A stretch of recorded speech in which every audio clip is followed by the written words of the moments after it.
Testing, testing. All right, I think we're good. We are good to go. Let's see what it is. All right. Oh,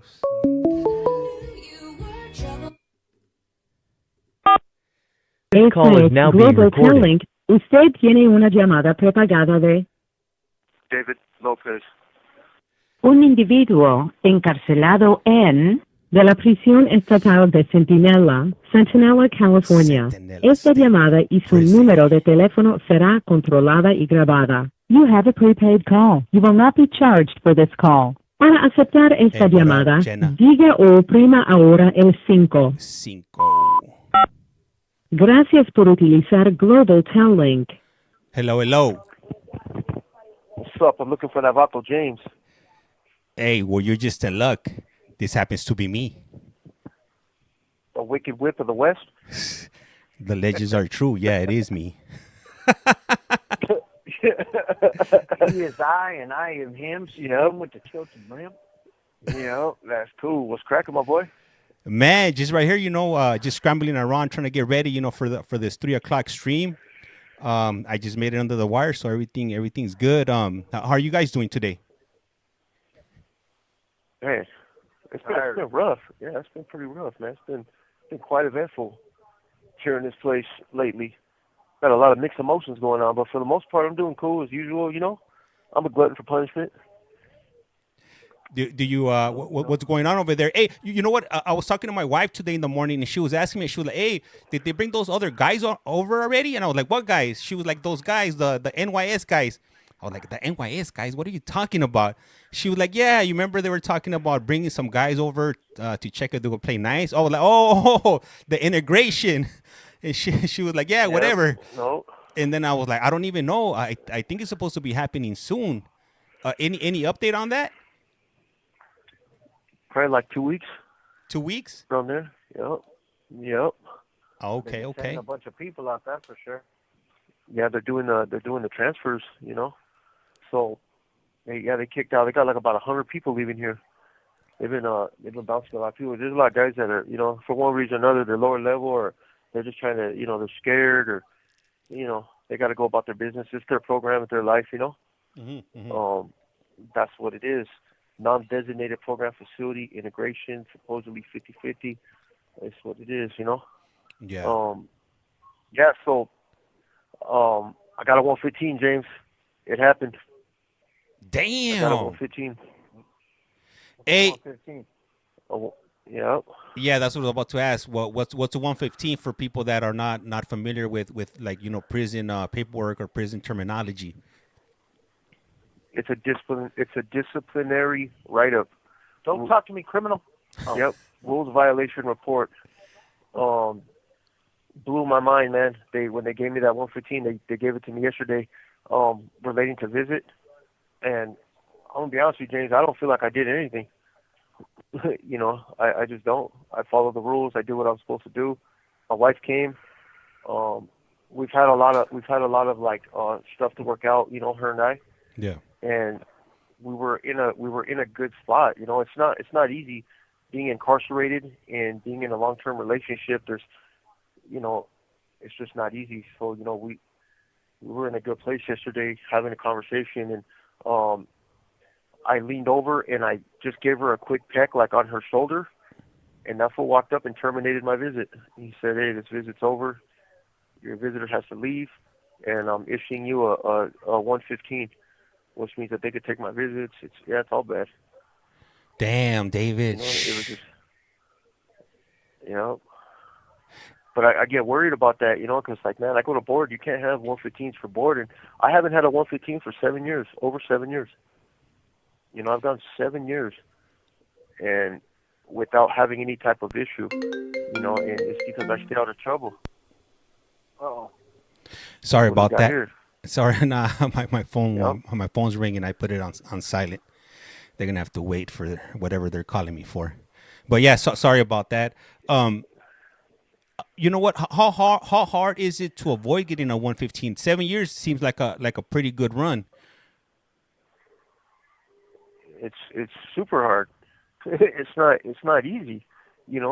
the thing is with prison is it's stacked full of rules. They give you this thing called the Title 15, which is it's the rules and regulations of prison, and it's hard to know exactly the how far they look into certain things, and it's insane. So they give us the rundown. They give us the rundown when we go to visit, and they tell us, well, okay, so they're on us, which means we're going to be on you guys more. So we go into visiting. He tells me that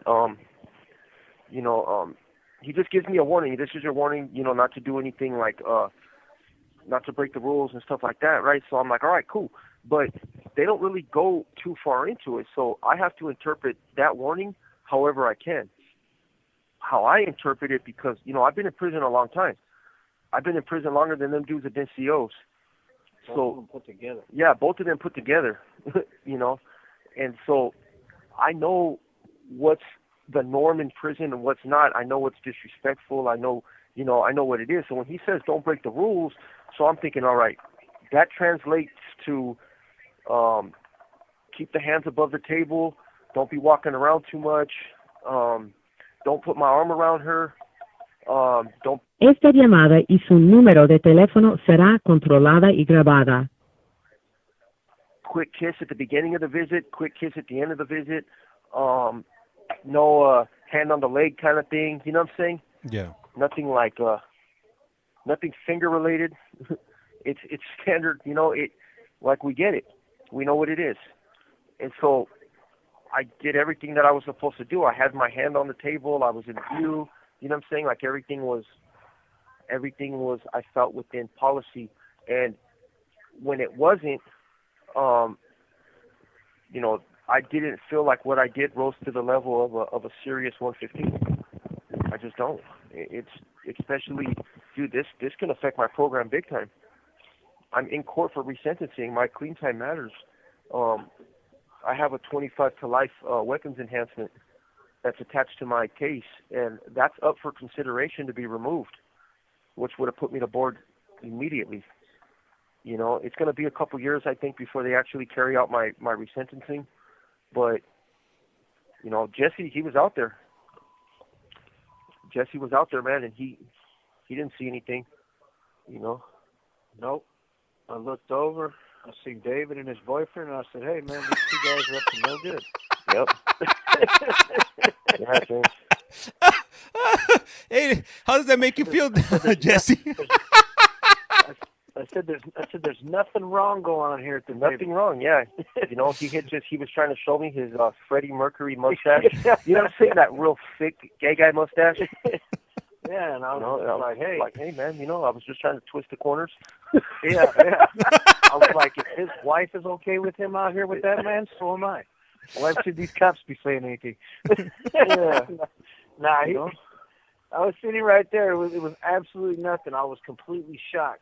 I was just like, wow, man, it's just crazy. And it's hard. It's a hard pill to swallow because, for years and years and years, I've already had authority issues, and I've been working on them over the last few years to get over that. I tried to avoid that us versus them mentality and a lot of that stuff, but when they do things like this, where it's like, come on, man, like, okay, you got a point to make. You're trying to make a point. You're staffing on you. Obviously that, you're falling short in your duties, whatever it is, that's what they're saying, but if you got plenty of people that you could be picking on, and you picking on somebody that is, and the thing about it is, it's not like he didn't know. We literally, everybody explained to him, like, hey, man, you understand what this write-up can do as far as the consequences should meet the, punishment should meet the crime, and it's like, you could have easily said, hey, check this out, dude. I'm terminating your visit. Take it back. You want to write up or you want to quit your visit? If you really felt I was doing something wrong, you had a point to make. You want people to understand you're serious.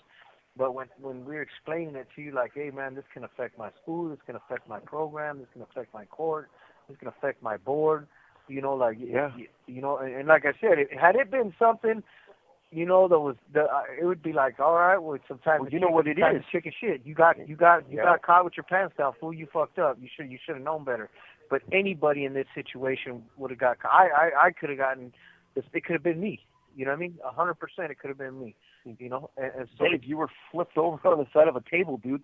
yeah, Like you're done. yeah, you're done. No, So it's not that. no, It was just, it's crazy that, you know, and I explained to him, and I'm in, you know, Jesse and I, we're in programs that are exclusive. 115s matter. you You know, they matter. They can get me thrown out of those programs. They're not just putting anybody into San Diego State University. They're not putting anybody into Imperial Valley College. They're not putting anybody into, we're working with, we're both members of a program called GROW, and we work with at-risk youth that come into the prison. It's not a scared straight program. It's a youth development It's program. a youth development program, and that's something. There's only 13 of us in the entire prison that are qualified to do that, and I'm one of them. So I have to fight this. You know, I have to fight this tooth and nail, man. And I didn't. One thing about my recovery, though, is my recovery is genuine. You know, when I first got here, and you know, Jesse had asked me that, and I told him that my recovery is genuine, man. You know, and I'm gonna make the right decisions. I'm not perfect, though, not by far. I don't preach perfection. I preach growth. You know, that's what it is. Anybody can change. I'm gonna make mistakes. I don't feel like that. I felt like that was a minor infraction, which is what prison actually is. It's like one giant minor infraction, you know. But you know, I didn't think that was deserving of, you know, a shotgun in the back. Esta llamada y su número de teléfono será controlada y grabada. You know, and so I got to figure out, you know, what they're going to do. They already have the 115 in the computer. Now they're going to come and serve it, and I have to go through the process of defending myself, you know, which is scary in this place. You know, they looked it up last night, and it's like, dude, like, all my 115s were violent. All of them. I had one where I was super high, so they got me that one, but it's all old, 7 years. And the only 115 I have from 7 years ago, you know, was, you know, I had two guys. I told you, James, you know, they got me. Two guys got me from behind. You heard. Rights and everything.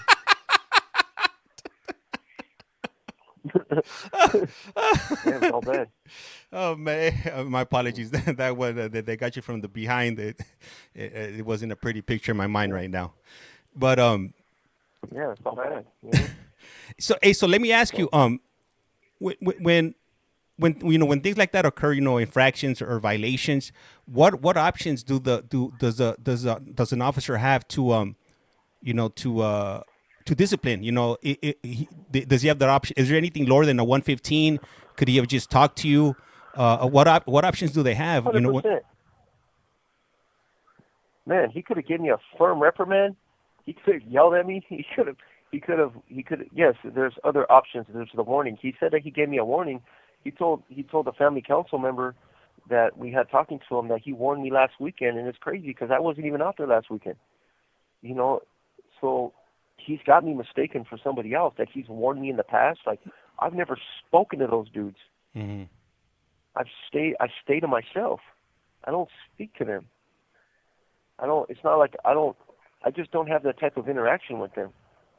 You know, for every other. Giving them a counseling chrono. Yeah, counseling chrono, which is a 128, which I'm hoping they reduce it to, because they have video, so they're going to see it with something extremely petty, you know. Yeah. So I'm hoping they see the video. And there was a dude who lost his visits. I could lose my visits for 30 days.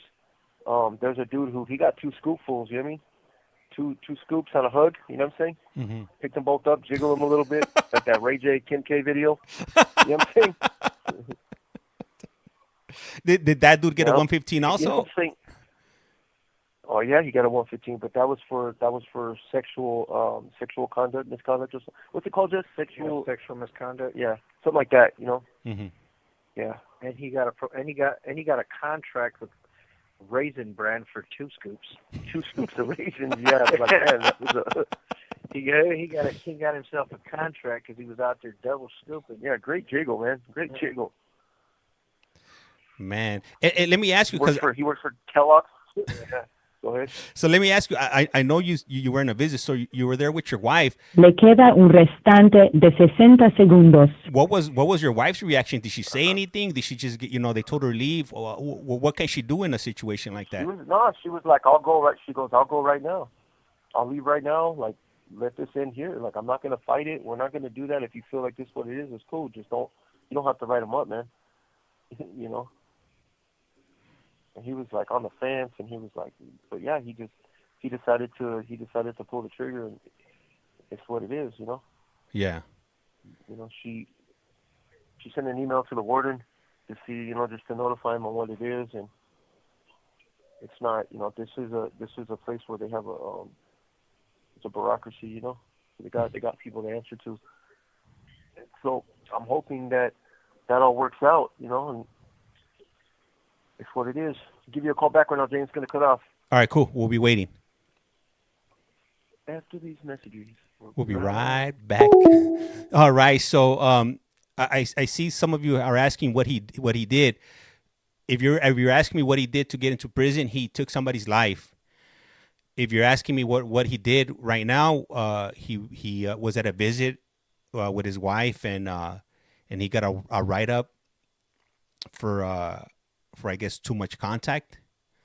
And the reason it's a big deal for him is because it could affect him being able to come out, being found suitable to come out from prison, pretty much. He has some other things going on where he's trying to get resentenced. And here we go. This call is now being recorded. Esta es Global Telling. Yeah, they Usted can. tiene una llamada prepagada de David Lopez. un individuo encarcelado de la prisión estatal de Centinela, California. Esta llamada y su número de teléfono será controlada y grabada. What is his You have a prison date? prepaid call. You will not be charged for this call. Para aceptar esta llamada, diga o oprima ahora el 5. 5. Gracias por utilizar Global Telling. Hello.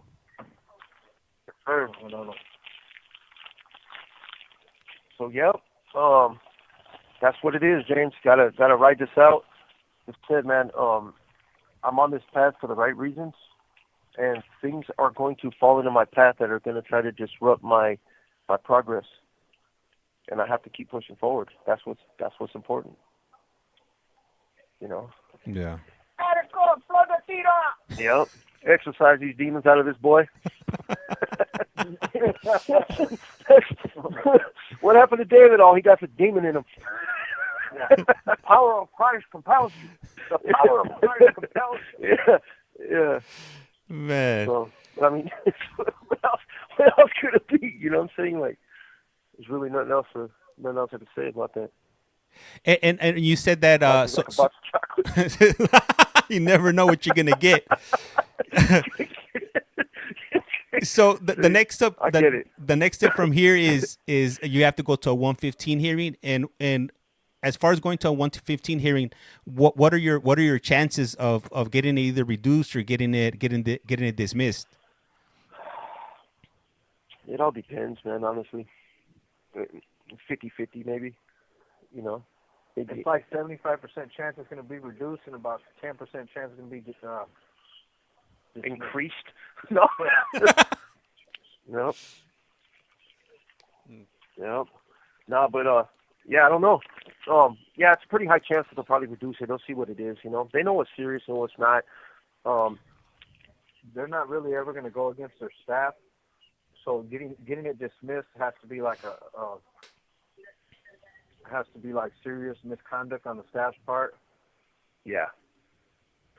Because the language is so subjective about what excessive is, and I guess it's not even subjective. Anything other than holding hand is considered misconduct.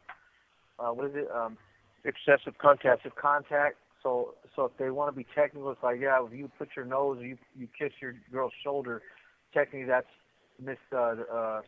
excessive contact. But it's like, come on, man, like really, And that's good for me. Like, James, you don't understand, man. Like, look, I was thugging, I was doing all this stuff, man. I was a shoe baby, been through the system forever. But I'm a cuddly thug. You know what I'm saying? Like, I want to be held when I'm out there. You know what I'm saying? Like, I'm not trying to be out there like it's hard for me. I do, man. Esta llamada y su número de teléfono será controlada y grabada. I just need a good hug and some butterfly kisses. Eskimo kisses, is that what they're called? I just need some. You know what I'm saying? Don't judge me, man. Hey, and just to clarify, because I know somebody's asking me what a 115 is on the chat. So with 115 is pretty much getting a write-up. He got a write-up in prison. Yep. So he got in trouble in prison pretty much. So now he has to deal with that, and he has to try to either get it reduced or try to get it thrown out. Hey, you guys don't know anybody that because I know the Menendez brothers got to connect. They would have easily made that be erased from the system. You guys ain't connected like that? Not really. I wish. Yeah. We're not in the right tax bracket. Yep, that's what it is. We're not in the 1%. We're in like the 0.5s. 0.2s? Yeah. 0.001s? We're not even on the scale. We're not even on the scale. We don't even have a pay number. Yeah, 0.0001s. Yeah, not good. You know what I mean? I just thought about something. I could imagine, if the Menendez brothers, they made a phone disappear for him. Imagine the type of stuff they're letting them get away at during visiting. He was probably doing the double scooper and more, maybe motorboating too while they were at it. Oh yeah, for sure. One of them dudes used to go out there, hang out with his beautiful wife, and then go right back to the cell with his lover.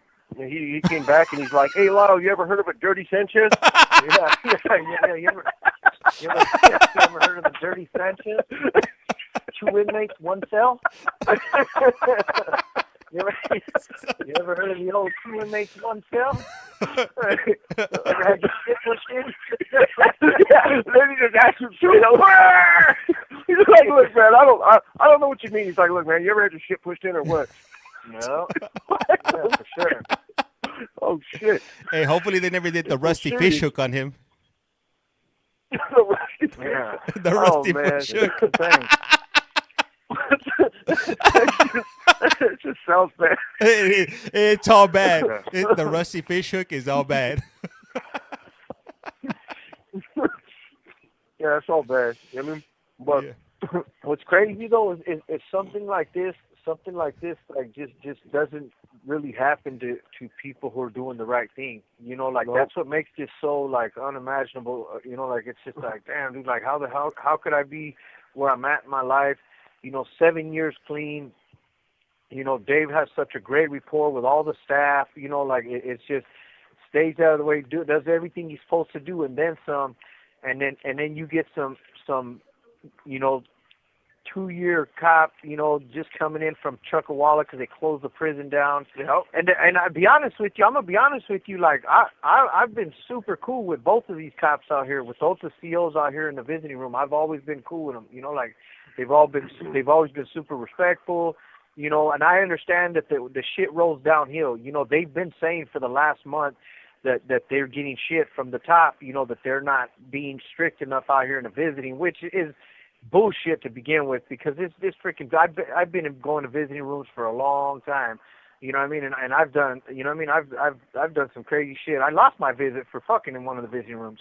I lost my visits for that. You know what I mean? What? So, yeah, right here on C Yard. You know what I mean? Yeah. And in that same visiting room, or you know what I mean? I was on the patio, but in that same visiting room, I used to do even crazier shit than the shit I got caught for. You know what I mean? So it's just like, I've been all over this prison, and every prison I've ever been in.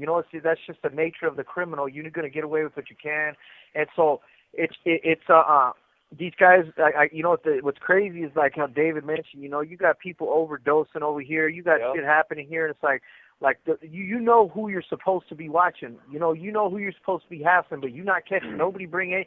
Since I've been on this yard, I don't know if I've ever seen anybody get caught with drugs in that visiting room. Not one time since I've been here too. Yeah, and so and that's what I'm saying. So it's like, but you're literally gonna come over here, and again, it doesn't, just because we're doing the right thing doesn't mean we're exempt from these officers doing their job. I don't want to make no mistake about that. You know, but at the end of the day, it's like serious. You know, like the reality of it is like, come on, man. Like if you're serious about doing your job, you at some point in time you should have called me to that podium and said, hey man, check this out. I'm not going to talk to you again. You know, I told you guys because the last few times that I've been out there, they have been making announcements going in. You know, like, hey man, they're on us, so don't be doing nothing you guys shouldn't be doing. You know, we're gonna. But that's too vague. Yeah. Like we don't like. What do you mean? Like, yeah, you're telling us not to do what you would. Like, what I would do and what you would do is two totally different things. Absolutely. So you know what I mean? And so it's. But even then, they tell you, you know, like no kissing, no hugging, no touching, no, you know, whatever. All right, cool. You know, but when you're in there, like how Dave was, and you're out there and you're hanging out with your wife and you're doing everything you're supposed to do, you're keeping your hands on the table, you know, to lean in and you know, like, you know, put your head or your nose on her shoulder because you guys are laughing, you're in conversation, you're showing a little bit of affection. Like, come on, man, there has to be some wiggle room. You know, like, it's not like the man was, you know, French kissing her freaking shoulder or licking her freaking the pit of her arm or some of her, you know, her elbow. Or like it was.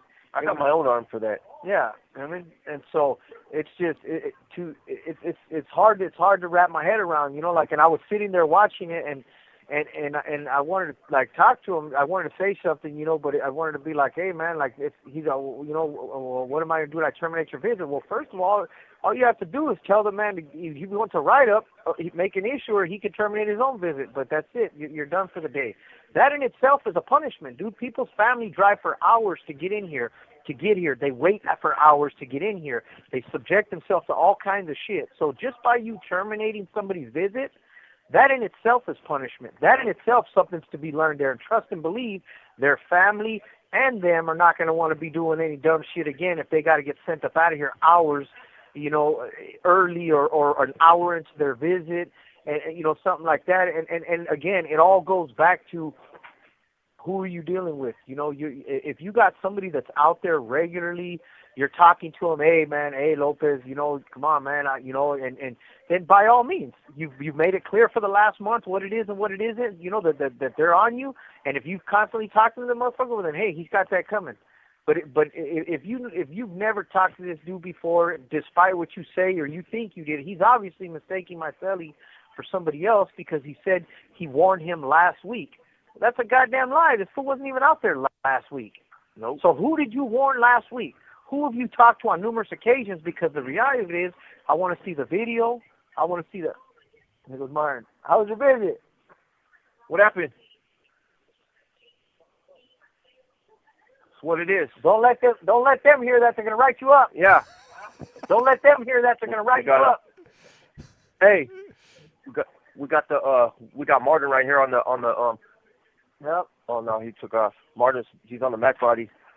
He's on the Mac body, and he talked to them too, and that dude was acting weird. But so let's talk about what this means, right? Now, the difference of what it means to me is, okay, there's the basic things, right? There's the things that you lose during the 115, right? You hear 115. Most of us, like honestly, like in my time, I have tons of 115s, James. Like I have a lot of them. Now, I sent you my freaking thing. You know, you seen my shit was serious. You know what I'm saying? Like there was serious shit that I went to the hole for. Those are all 115s right there. That's my disciplinary history. So a 115, the most serious 115s are called A1 offenses.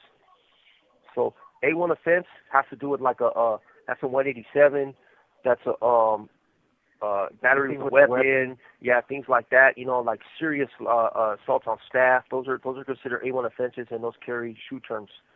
So I don't know. Honestly, I don't even know how the shoe works anymore. You still get shoe terms, but now you get half time, and it's all different now. Like when I got my shoe time, I was done. Like they slammed the door on me, and I was in a dungeon. You know, I didn't have no TV. Esta llamada y su número de teléfono será controlada y grabada. I was trying to catch mice so I can freaking have something to talk to. You know, it was all bad. Yeah. Yeah, you know what I'm saying? Like they're like Cinderella. Yeah, like Cinderella. Like I had like a whole freaking herd of roaches right there. Like I would come in, I would feed them and everything. They're like sewing dresses together for them. Yeah. Yeah. Remember that show, that movie with all the roaches were in his apartment? Oh yeah, that food, yeah, like in New York. Yeah. Pizza. Yeah. They're like, look, we have an understanding. You know what I'm saying? Yeah. Yeah. And so Yeah, that was Chino, man. That place was freaking nice. But so that's what that is. A Division B offense. I don't even know what a Division B is. Maybe drugs related. It's yeah. suable. A and B offenses are all suable. Because I've only gotten A1 offenses and D offenses. I was a classic A1 guy and a classic D offense. D offenses are like your standard 90-day loss of credit. Okay, when you lose time for a 115. So they take time. What they'll do is they'll take like for an A1 offense you lose 360 days. So you got to eat a year. And then so a Division D offense, that's standard riots, fighting, batteries, things like that. Those are all Division Ds. After that, I'm in a gray area. Like I might be having a Division F right now. I don't even know how to defend this. I'm defending this like I'm going on trial for a 187. Hey, time for you to get your ducks in order, buddy, because I'm calling in Johnny Cockring. Yeah, I got questions and witnesses. And, yeah. Maybe you could hire Jesse. You could bring him as co-counsel. 100%. I'm like, look, co-counsel's present. I'm going to go in there like that black lawyer on Seinfeld. I'm going to be like, this is preposterous. This is absurd. This is frivolous. I'm going to be like, this is absolute. Le queda un restante de 60 segundos. I'm going to tell him it's the intramacular resuscitation and the blood circulation that caused this man's constipation that day. That's what it is. So, anyway, let me give you a call back, James. All right, for sure. We'll be waiting. All right. So we're currently on the line with Jesse Nava and David Lopez. They're located in Centinela State Prison. These calls only last 15 minutes, so they should be calling us back in the next moment or two. Once they call back, we'll go ahead and reconnect, and we'll probably be on for maybe till like about 5. So just be aware. Let me see. You can never leave without being aware that it gets harder before it gets better. All right, I'll go ahead and read that off right there from This call is now being recorded. Global Telling. Usted tiene una llamada prepagada de... No, they're in the same cell. Un individuo encarcelado de la prisión estatal de Centinela, Centinela, California. Esta llamada y su número de teléfono será controlada y grabada. You have a prepaid call. You will not be charged for this call. Para aceptar esta llamada, diga o oprima ahora el 5. Gracias por utilizar Global Telling. Hello, guys. James. Yep. Hey, so we got Ms. Vero 559 in the chat. We also got Jesse Aguilar, and we got Nacho. I want to read off a comment from Nacho. All right. And Nacho writes, you can never leave without being aware that it gets harder before it gets better. Hey, a very true statement. For sure. My love definitely to Jess and Nacho. Big Nacho. Yep, for sure. These are all trials, though. Nacho knows. Nacho did his time in here. Jesse knows that it could be that easy. So we got to always be vigilant. We can't get too comfortable in this place. This is not our home. These people that are here, they're not our friends. They're not here to, they're not on our side as a general. In a general, I don't know what the fuck I'm trying to say, Jess. But yeah, you know what I'm saying? They're not.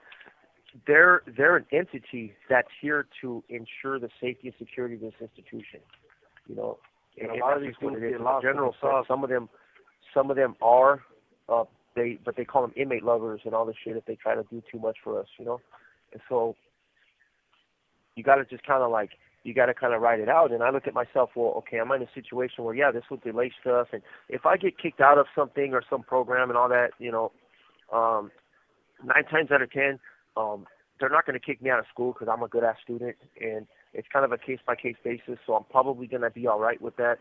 The at-risk youth program they made it, you have to be 115 free for a year. So if they don't reduce it, I'm most likely going to be kicked out of that program, which is going to be sad because I have a lot to offer. I've done a lot for the program since I've been here.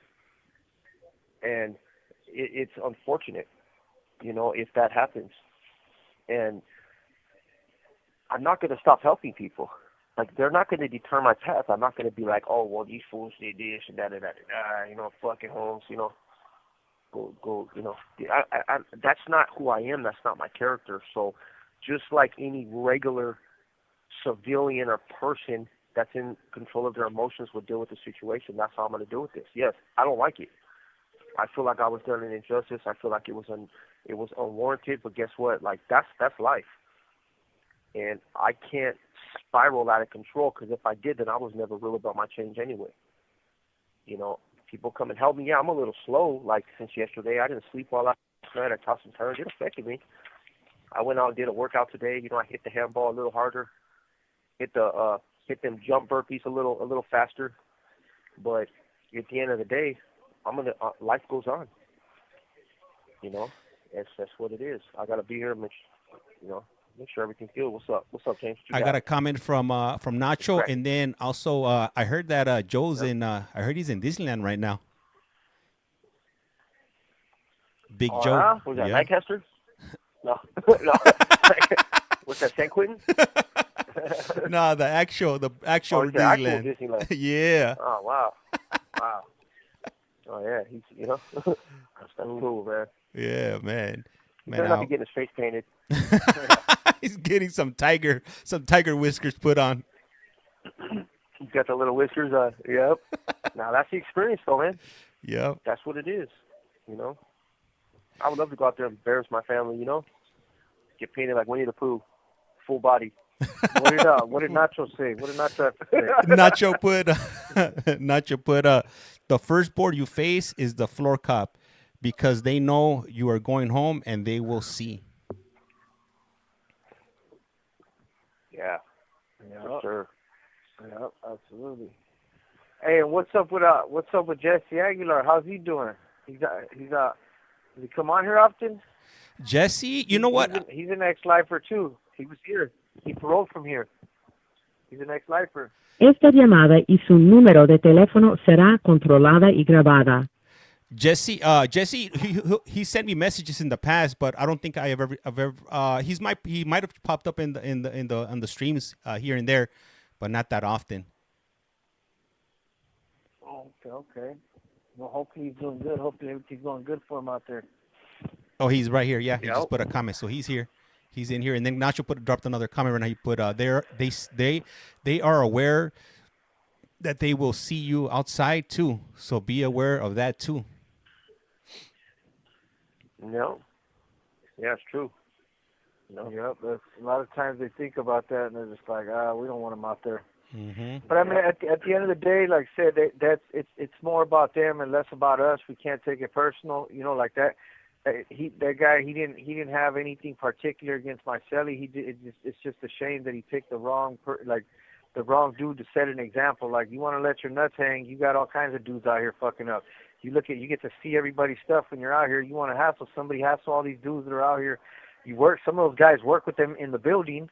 They know what these guys are up to, and you want to go pick the one person in the visiting room that doing his shit, and it's like, come on, man, like, really, you know. And the thing that, like, the hardest part about it is, like, is we told him, you know, family counsel talked to him. One of the older SEALs talked to him. It's like, hey, man, like this, you know, you could always give a counseling chrono. You know, it's nothing to give him. It's 128. Tell him, hey, next time, you know, you do something like that again, I'm gonna hit you with the serious RVR.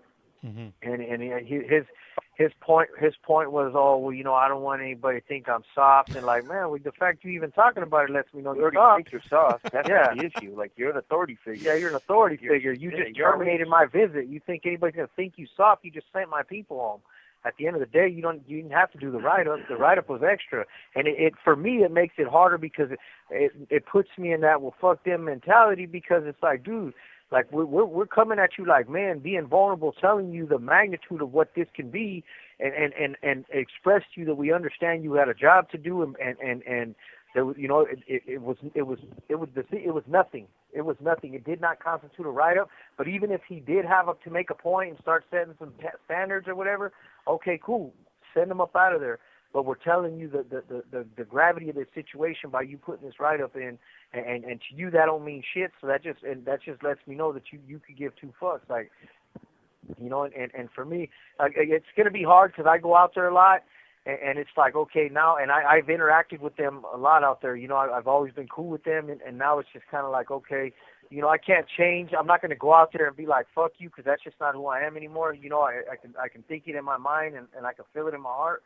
But at the end of the day, I got to go out there and I got to go through the motions, strip out, show 'em my asshole the way I do every week, give them my ID, and go sit at my table. But I definitely have to be mindful and conscious that they're out there gunning away like that. And you know, like I said, they were just looking for somebody to make a point out of. But you could have done that with anybody. You know, you could have done that with anybody. You know, and it's just a shame that it was with my celly. You know, and so. I definitely not going to give them any reason to put any target on my back, but it's just going to be harder for me to interact with them with a smile. Like, they always try to talk to you and be cool, but it's like, look, don't talk to me like we cool. We're not cool. Do your job, and I'll do what I got to do. You know, like, you showed that you by no means have any, you know, respect for the greater good of what's going on right here, because you chose to put this right up with the total understanding of what this could cost me and what this could cost everything. And had I been out here sucking face with my old lady, or putting my hands in her lap, or rubbing her leg, or grabbing her breast, or with even my arm around her chair, you know, whatever, then you know what, then maybe I crossed the line, you know. But if I lean in and I put my forehead, or I kiss her shoulder, you know, in where we're laughing in conversation, a little term of endearment, you know what I mean? Then you feel that constituted me potentially getting kicked out of school, being kicked out of youth development program, being, you know. And what was crazy is if he thought we were in 5 block, he was going to give him the pass. So you're telling me if I would have been in a building full of weirdos, that you were going to give me a pass? You know, like that. We choose not to be in that building. We choose not to be in the honor building because, you know, like, we don't have to be over there. Like, we're not sitting here, put us on this pedestal. We're doing what we're supposed to be doing in the trenches, in the other buildings. We were the first ones that were asked to go to that building, and we chose not to go over there because that's the kind of shit you deal with when you're in those honor buildings. You got, you know, they're constantly nitpicking and they're petty about shit, and it's like, nah, I'm cool. You know, I still live in prison. You know, I'm gonna get out of prison. And Nacho used to say that all the time. I don't need chronos. I don't need to go talk to these cops about what I'm doing because I'm going to get out of prison on my own merits. You know, and a lot of these, you know, a lot of guys, they get so hung up and you know, I need this cop to get me out of prison. Well, if you're doing what you're supposed to be doing, you're going to get yourself out of prison, you know. And so it's just, it was weird that he had said that. He came back like, hey, I'm going to write you up. I thought you were in 5 block. And if you get written up in 5 block, they kick you out of the building. You know, when I don't know why it's an honor building, the only thing you get that you can't get anywhere else, you can go to both yards. But if you got a life, what do you want to do be on the yard all day for anyways? But that's interesting. Yeah, it's he came, maybe you know, which is another thing that gets to be brought up. So what you showing, you know, like you showing favoritism, and you know, like you would have given me the quebrada if I would have been in 5 block. You were going to let this go, but because I'm not. You know what I mean? Like, you know, like I'm doing the same thing and some as everybody in that building. Half them guys aren't even going to school. Half them dudes, some of them. Esta llamada y su número de teléfono será controlada y grabada. Because it's supposed to be a college building. 5 block is supposed to be a college building, but we got half the guys from San Diego State in our building, in IVC in our building. A lot of guys didn't want to go over there because, you know, they moved all the, you know, all they moved a lot of weird guys over there. Yeah, they moved all the dude with the weird cases over there first. Not to say that everybody's over there like that, and I don't really care what anybody's in prison for. That's not my business anymore. But it's like, you know what I mean? Like, I didn't have to go anywhere. If it's not broke, I'm not fixing it, and I was just fine right where I'm at. You know, the staff in my building are cool. The program in my building is cool. A lot of the guys in my building is cool. I don't really care who lives in the building because I'm gone all day anyways. You know, I'm gone from 7 in the morning to basically, you know, 7, 8 o'clock at night, you know, for between bulk and school and group. And, you know, so like who's in the building is kind of irrelevant because the only reason I go to that day room is to do video calls. Other than that, the building itself don't matter, you know. And all the extra program, like the extra yard and day room that they have over there, you know what I mean? Like, what do you need that for? You can't, you know what I mean? You're gone, you're programming all day, so what do you need extra, you know, leisurely time? And so, Yeah, it was definitely a weird situation. For me, it was even weird because I'm sitting there and I'm looking at my cellie and I'm just thinking like, man, like I felt like I was getting written up. You know what I mean? Because I was just like, that's crazy. You know what I mean? Like to think that could have been me. I do that kind of stuff all the time. Like it could have been, and it's definitely good to know. You know what I mean? Like, Told you not to be kissing my arm out there. yeah, I know, definitely, for sure. Yeah, be doing that, Jesse. You know what I mean? Yeah. We're trying to explain to the cop that this is 2025. He can't be biased like that. Can't be judging people. Man. Hey, so and so, what were the conversations like when you got back to your block or to your building? Anger, disgust. Yeah, a lot of people are like, "What the fuck?" Like tripping. Yeah, they wanted to get a petition going to get around to because the visiting lieutenant works in our yard on Monday and Tuesdays.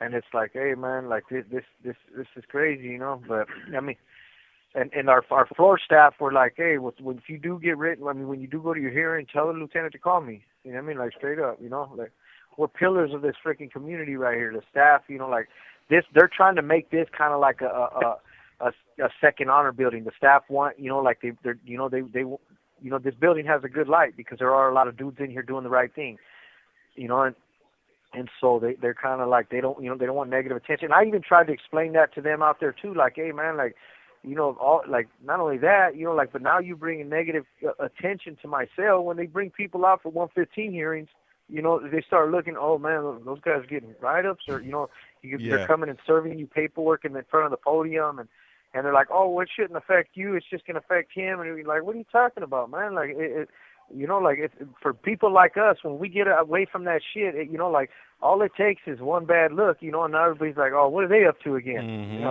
And, like, it's just not, it's not easy for people like us to go. Le queda un restante de 60 segundos.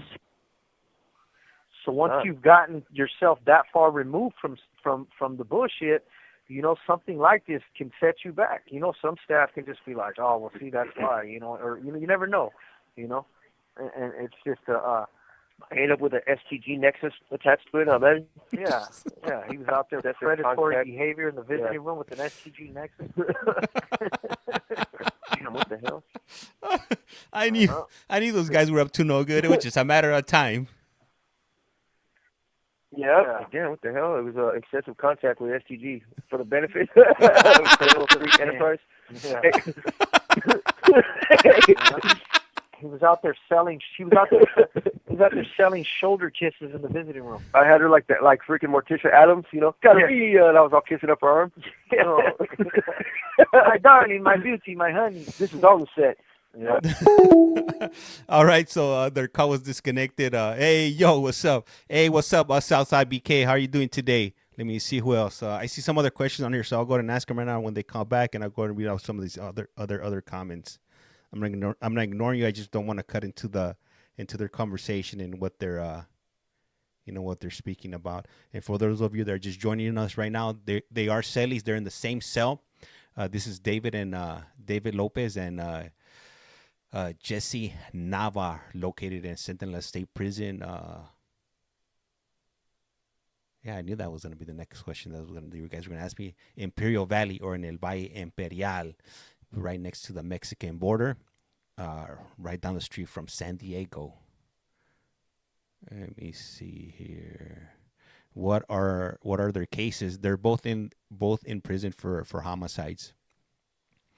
Jesse took somebody's life when he was 17, which was like over. It's been a while.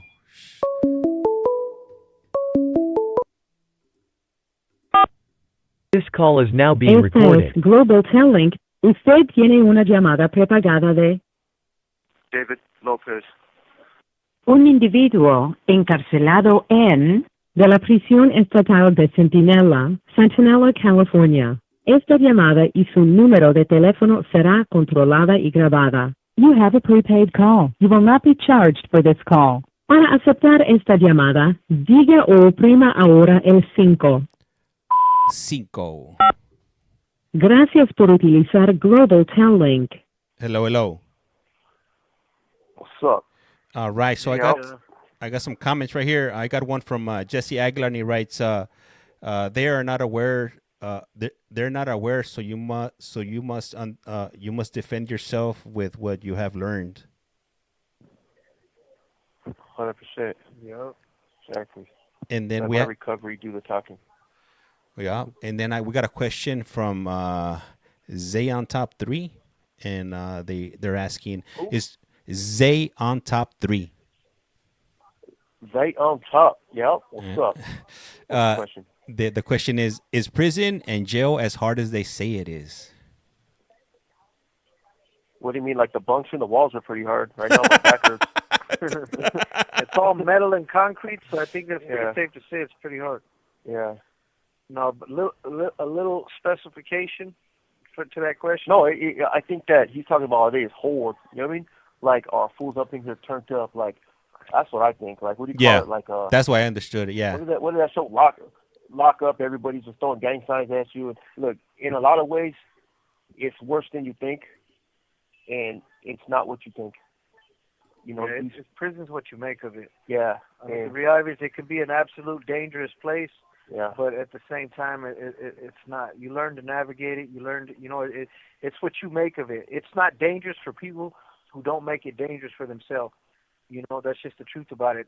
Anybody that gets into something in prison is because they got themselves into it. You know, situations like this with the cop, like that right there, sometimes it's unavoidable. Shit happens, But as far as like danger-wise, physical danger. There's people who wake up and just have a bad day. If you're in one of these, triple C prisons where you got somebody just catting out and they're just looking for some way to get out the yard, but they're probably not going to attack the closest person to them for no reason, or some dude that's doing the right thing. They're going to usually go after somebody they've had words with. They're going to usually go after, but yeah, it all depends. Yeah, like Jesse's saying, on the individual. So you got your standard victims, right, in prison, right, which are the standard ones are the guys who are here for like unfavorable charges, sex offenses, things like that, right? So they're always a target in some sense. Prison's a little more dangerous for people like that, because if someone wants to leave somewhere, or somebody's just upset, like there's nobody protecting them, and so they kind of just, it's what it is. You feel like getting somebody, blow some steam, they'll go that route, But what Jesse meant by like, it's only dangerous if you make it dangerous for yourself. So I was on a lot of dangerous yards when I was younger. So there was, 180 level 4 is generally the most dangerous yards in prison. Level 4s in general, but level 4 180, which is their special designs for extremely dangerous people. Esta llamada y su número de teléfono será controlada y grabada. LWAPs and whatnot, right? There's not a lot of program there, and the times that you're out, you're on a yard where it's kind of uncertain, right? And it's designed that way to be more restrictive, so that they can have a visual of everybody at all times. They can, because they know that stuff is going to happen on those yards, so they have to be ready to respond to it and to try to mitigate whatever harm people are going to do to each other there. So it's fast, everything's fast response. They shoot to kill there. So, when I was on those yards, what I noticed was, all right, so I wasn't involved with politics when I was younger. So I used to, nobody knew me. And it's better to be anonymous in places like that. But yes, I ran aligned with a prison gang. So I was assigned to areas that were established for that gang, but I wasn't involved with the day-to-day politics of the gang. I was just there, I was just there existing. And if stuff happened, it's really racial in those environments. So if an issue popped with another race or another faction, like the North and South and stuff like that, if something popped like that, I had to get involved. Those were like the riots that I was involved in. But it wasn't like I felt like there was danger in the air, but I didn't really feel in danger. You know what I'm saying? Like an imminent danger. It was just kind of like a general, like, damn, this shit's crazy here, like shit's popping. But when I got involved in politics, I placed myself in extreme danger because I wanted what other people, I had what other people wanted, and I wanted what other people had. So I had to maneuver my way into certain. It's a battle for resources, and I wanted to work my way into where I had access to the resources that I need, the phones, the dope, and, things like that, money. Once you start, this place is a cash cow for money when you're doing that, And so I wanted to tap that well. And when I do that and you start getting things going on, then people are going to try to knock you off that post. And what I noticed too is that people need a reason. They're not going to they can't just come up and be like, I'm going to test your gangster. They're going to do that, but they're going to do it carefully. They're going to put you in a situation where you're going to have to respond a certain way, and it could be something small, but the moment you don't respond a certain way to certain things that happen, they're going to push a little bit further.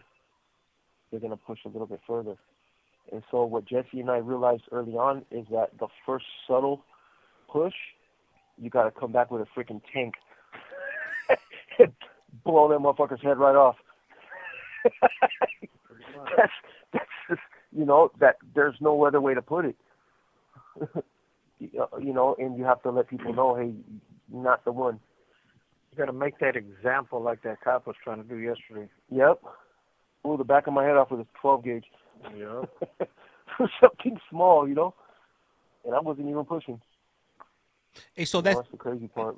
That's interesting. That the cops feel the need to show their power or show that they shouldn't be played with. You would think, you're in prison. Well, it's the same. Go ahead. It's the same situation, though. It's the same concept. They're in a position. What do people want? People want something in there, and they prevent those people from getting the things they want and visit. It's simple as that. And so there's usually a precedent. They have an established precedent, though. Like, we know what not to do in a visiting room. We know what it is. You bring in something that you're not supposed to bring in, it's game on. There was a dude here. He started bringing shit in. He was doing all right. It ended for him very quickly. Well, how long did he go, Jess? Probably 3 months? Yeah. Tops? Yeah. And he's gone. He's in a prison all the way up in Northern California, all the way at the top down there. I think the next prison after that is what? Pelican Bay? Next prison after that is Nevada. Yeah. Yep. Yeah. Carson City in Nevada. They're turning him across the line. No, he's way up there. Yep. Shot him 8 hours away from his family. Yep. And they find a way to do it. So those are the consequences. We all know what it is. If you do things in vision like Jesse, he went all the way. He went all the way. I mean, he'd been down a while, James. So I don't know what your visual looks like, but it was probably over before it started, and the rest of the pumps were just for show. Mm-hmm. Yeah, it was pure National Geographic stuff. Yeah, it was. I'm saying it was definitely over. As soon as they walked out to the patio, it was already over. I remember too. He was like, "Hey, what are you doing?" I was like, "What the fuck does it look like I'm doing?" Yeah, what can I say about this? Yeah, he was like, "Hey, you come back then. We used to have the Levi. I had some anchor blue Levi's on. I had to tuck my stuff behind the belt." He's like, "Hey, what are you doing?" He's like, "Come here, come with me. What are you doing?" I was like, "What the fuck does it look like I'm doing, motherfucker?" You mean it? It's funny too, because I was walking. The homie was out there. He was hitting my clavo, and I walked past him like, "Hey, fool, let's go." Let's get out of here. These fools are tripping. Apparently, we can't have sex in the visiting patio.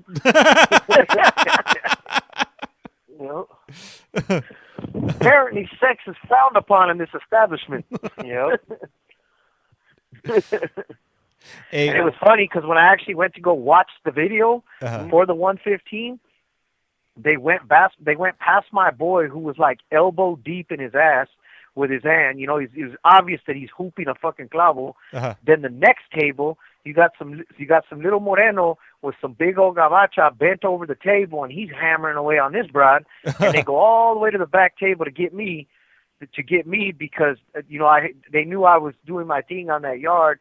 Even though I never hit myself, they knew I was dealing drugs and I had the yard, and they knew there was a bunch of shit going on. And so their way of okay, let's shut them down, let's get them out of the visiting room. But the reality is I was never hitting myself anyway, so it wasn't like you weren't going to stop me from getting drugs in if that was your objective. But Yeah, it was just a bad situation, you know.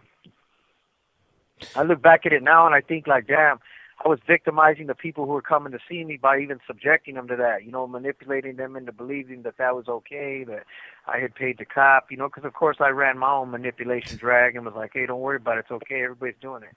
Look at that guy over there, you know. Yeah, if they're gonna get anybody, they're gonna get him. He looked like one of them old Bart Simpson T-shirts where Bart was stuck between the big chick's tits, or he used to say crack kills. Crack kills. Yeah, crack kills. Yeah, there you go. Yeah, and he's choking out Bart Simpson with the ass cheeks. It looked like that. It was some little moreno with some big old gamacha, and I was just like, dang, somebody gonna get hurt. You'll shoot your eye out, kid. That's wild. That's a wild visual. Man, that's crazy. Yep. Hey, Yep, that's what it is. I just got a comment from one of our viewers that stays in Brooklyn, New York, and he goes by the name of Southside BK99, and he writes, "What's up, boys? Salute from Brooklyn." He writes, "Hey, what's up, Brooklyn?" The statement he wrote, "New York prisons are going wild due to Esta llamada y su número de teléfono será controlada y grabada. Due to 14 correction officers unaliving an inmate." And all the prison guards are on strike, and the governor had to call in the National Guard to cover the offices. Damn, that's a trip. Yeah, we read about it. Yeah, I actually know somebody that's there actually doing that. So trip out on this. A friend of mine, she's a professor, and she actually runs a research lab at a university over there in the East Coast. And one of her PhD students, who's also a researcher with her, is in the National Guard, and they actually called him to go work in those prisons, and she can't understand how they're actually they're wasting a brilliant mind like that, because he's actually working on a research paper that we're all working on together. That, you know, and she's blown away like why would they send somebody who's could be changing the world right now by doing this research over here? They have him over there working in a prison. Well, he's changing the prison one sandbag at a time. Yeah, one sandbag at a time. Yeah. But yeah. Hey, so why did the strike happen? Why did he say the strike happened? It sounded like he said they beat the brakes off a prisoners. Yeah, there was this video. Yeah, there was this video maybe like a month ago. I think a month or two ago, where there was this dude. They had him handcuffed, and then they were just taking off on him. I think I wouldn't be. They did some way out stuff to him. They because they had body cams on them when he was gone. He was done. They sent him to the upper room. I think we've seen that too. Yeah. Yeah, but they got charged though. They got charged with recently. With 187. Recently, yeah, recently, yeah. I think it was sometime this week that the word came down. Yeah. Oh, I didn't know that was the same beating that kicked off all that stuff over there. I thought that was just a standard beating, you know. But the staff went on strike because the inmates had taken over the dorms and stuff like that, and the staff left their posts like, we're out of here. This is dangerous. Mm-hmm. Yeah, and that's the thing. Like, so that's the thing about like that other question that homeboy asked. You know, is like, is prison horror? You know, and the thing is, I mean, that sounds pretty horror to me. You know, the fools is tripping. You know, they took over. You know, they took over a freaking prison. Yeah, and it's all. They police themselves. That's one thing about prison, man. Is a lot of times the incarcerated population. Le queda un restante de 60 segundos. Yeah, I definitely want to give a shout out though to Southside BK and say thanks for listening and tuning in and maybe you could share the channel with some more people on the East Coast, man. We definitely we tend to cater a lot to West Coast audience and a little bit of Europe, little people here and there, but. So it's good to know that we're out there and there's people actually listening out there. You know, that's cool. And I know New York prisons are actually crazy. You know what I mean? Even the jails over the Rikers Island and stuff like that. You know, like wasn't Cardi B from Brooklyn? I don't know. I'm trying to think about. But this thing's gonna run out. So all right, we'll give you a call back right now. All right, cool. Thank you. We'll be waiting. Hey, what's up, Scorpio Rising? How's it going today? And for everybody that's tuning in, thank you guys. Right now, we're just going to go ahead and wait for them to call back. And this would be Jesse and David. They're located in California, Centinela State Prison, which is located right next to the Mexican border. For those of you that are not familiar with the area. Let me see here. Kendrick. All right. So how is everybody doing today? It's Saturday. Today's my last day off. And, man, I got to go back to work. Definitely not looking forward to that. This call is now being Esta recorded. es Global Telling. Usted tiene una llamada prepagada de David Lopez. un individuo encarcelado en de la prisión estatal de Centinela, Centinela, California. Esta llamada y su número de teléfono será controlada y grabada. You have a prepaid call. You will not be charged for this call. Para aceptar esta llamada, diga o oprima ahora el 5. Gracias por utilizar Global Telling. Hello. James, what's up? What you got David. for us? All right. So you know what? I want to change up the pace. This week we actually tuned into an in-bank hearing in California. You know, people are always asking me for hearings in California, but unfortunately, you know, the actual parole board hearings are not they're not open to the public. The only people that are allowed to attend those hearings would be prosecutors, the parole board, obviously the incarcerated individual, and I believe also the victims, if they want to make a statement, are allowed to join those board of parole hearings. But what they do offer is an in-bank hearing, and I'm not exactly sure if I'm explaining it correctly when I do to the audience. You know, when they ask me what exactly is an in-bank hearing, so I do it to the best of my ability, which is normally when somebody gets found suitable for parole and they've taken a life, once they're found suitable, they have 150 days. They got to wait 150 days to see whether they're going to actually release them or not. So on the last 30 days of those 150 days, their information is sent up to the governor, and then the governor will decide whether he wants to allow them to come out, and I guess he wouldn't respond to whatever information is provided. He just lets it sit for the 30 days. Or he'll take no action. Okay, take no action. Takes no action. Yeah, that'll be that. If he decides now the bank, what happens is, okay, so there's guys that go to board, and they're changed, man. Like they're in recovery. You know, and the board sees it, and the board will make the determination, we find him no longer a threat to public safety, therefore he's suitable for parole. And that's what it is. But they'll have something in their file, like a 115, or they'll, like, you know, within like 2 years, 3 years or something. But if they go in there, convince the board, hey man, this guy, he got it, he learned, and they'll kick him out. Now, they'll find him suitable for parole. So what they do is, when that happens, you know, yes, they submit the hearing. The entire transcript of the hearing gets submitted to the governor's office. And the governor's office reviews the hearing. And if the governor sees something like that, well, yeah, I see that, you know, this guy, he got found suitable, and he's definitely there. Like, he's there, but he's not where I need him to be. I see that he had a recent note, and he'll write it. I see he had a 115, or he admitted to a relapse 3 years ago. The psych eval gave him a high. I'm not comfortable with a high, letting him out, and I think that we need to take a second look at this guy. And so they'll send it. He'll bank it, and that's where I'll turn it over to Jesse. So then they send it down to an en-banc, which is like a panel of commissioners, and they'll basically open that hearing up to the public. Anybody can come speak on it. They'll basically say, you don't actually attend the hearing, your attorney can. You know, you can send new stuff in. How many commissioners are on that panel, Jess? That I'm not exactly sure. It's either 3. No, it's more than 3. Like all of them. Why don't they say all the? No, that's what I'm saying, because there's one of them that's a 3 panel, and then I think the en-banc is like 8 or half of them. You know, like there's a bunch of them on there, but I couldn't remember if it's a 3 panel. I don't even know if they do the 3 commissioner panels are anymore. Are they talking via Zoom?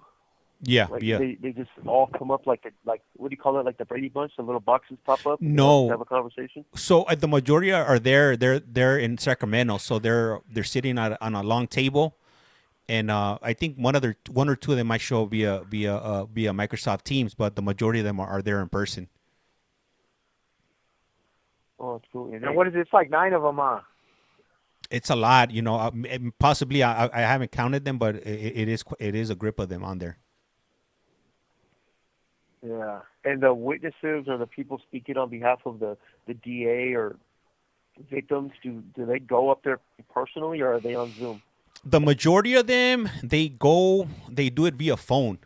They'll do it because you have the option of either going in person, doing it on Microsoft Teams, or doing it via phone. So a large majority of them will do it via phone. But here and there, you'll see some people actually going in person, or some people will show their faces via the Zoom meeting.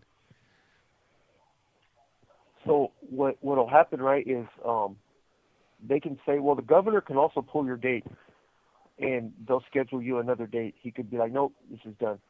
So they'll schedule you another board date, for what, however long out. But in bank hearing, what we've seen is we've seen a lot of guys in our yard go to get in bank recently, and when they come to a determination, and they go to and they say, okay, well, we take no further action, or we uphold the what do they call affirm? Yeah, we affirm the decision, the suitability decision, and boom, they're gone within like 5 days. Yeah, they're gone fast. And then they go home. And then if they go for a revision hearing, rescission hearing, they send them back to another board hearing and start the process over, which is terrible. Somebody was telling me today, which I was like, man, I don't know if they do that anymore. They were saying about that they sent them to a 3-commissioner panel, but I'm like, man, I don't think they do that, because I haven't heard. Once you get rescinded, they send you back for a full hearing. Yeah, but how many commissioners are on a full panel? Esta llamada y su número de teléfono será controlada y grabada. A regular hearing is one commissioner and one deputy commissioner, so 2 commissioners. That's it? Every board is only 2 commissioners? Yeah. I didn't know that. I assumed you're going in there in front of like a board, like, there's like 5 people on the screens, and no, it's one just talks, 2, Yeah, it's just the commissioner and then the deputy commissioner. And so once they rescind your hearing, you got to go back. It's like going to board all over again. It's completely the same. Then you got to start the process all back over. They either find you suitable or they don't. If they don't, then they give you a denial for 3, whatever it's going to be. And then if they find you suitable again, you got to go back through the governor thing again. The 120 days, the 30 days with the governor. It's the whole thing. Yeah, we're waiting because Ricky goes to board in June, right? Oh, April. April. Oh, he goes to board soon. Yeah. And then I know Angel and Robert, they're going back in June. A quick question, James. Yeah. So I was talking earlier to the guy. That's what he was saying, something about the 3. That's where I got that number about the 3-person panel. Yeah. But he was saying that they got Angel because of that Robert was the one they were saying about the kites, passing the kites. Was that Angel or Robert? No, that was Angel, I believe. I believe that was Angel. Oh, okay. They were saying about with Angel. With Angel, they were saying something about his parole plans and his his relapse plans. Did they say anything about that? I don't recall. I would have to go back, because it was a lot of people that came on. I think it was maybe like at least a good 20 cases that we sat through. But that one, that as far as like passing the kites, that one I do remember about Angel. And the thing is, so even if it was like, we heard rumors that maybe they got a rescission hearing over potential gang involvement, active gang involvement and whatnot, and that's just absurd. Angel, he's been in for what, 32 years? How long has he been in this? Yeah, he's been here a long time. Yeah, 32 years, and this dude is old. Like he's not active gang, material anymore. If he was to do something to somebody, like, imagine that fool trying to run away.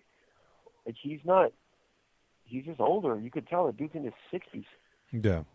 And he looks it. He's fucking pretty fit though, man, for his age. He does a little old man workout and stuff like that, but he's got a little buff going on. But you could tell that he's very kind.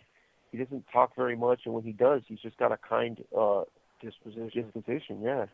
Robert, on the other hand, he does not have a kind disposition, but he does kindness though. Yeah.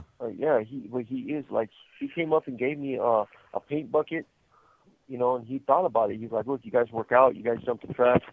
I got this paint bucket for you. You can have it, and it was really nice of him because it was so unexpected. But he was thinking about us, And I have great conversations with him. Some of them are kind of, they take a left turn from time to time. I can't handle Trump rants anymore. Political rants to begin with, I cannot handle them. And he went on a good one the other day. And the political climate is very tough right now. And I just don't want to hear the rant. I just cannot handle it anymore. I'm so sick of it. He went left too, like big time. Like, he went super far. Well, we're gonna say, yeah, he went left on the right. I was like, it made sense at first, and I was like, okay, this guy, at least he's informed. And then I was like, okay, not only is he not informed, but he's lost his mind.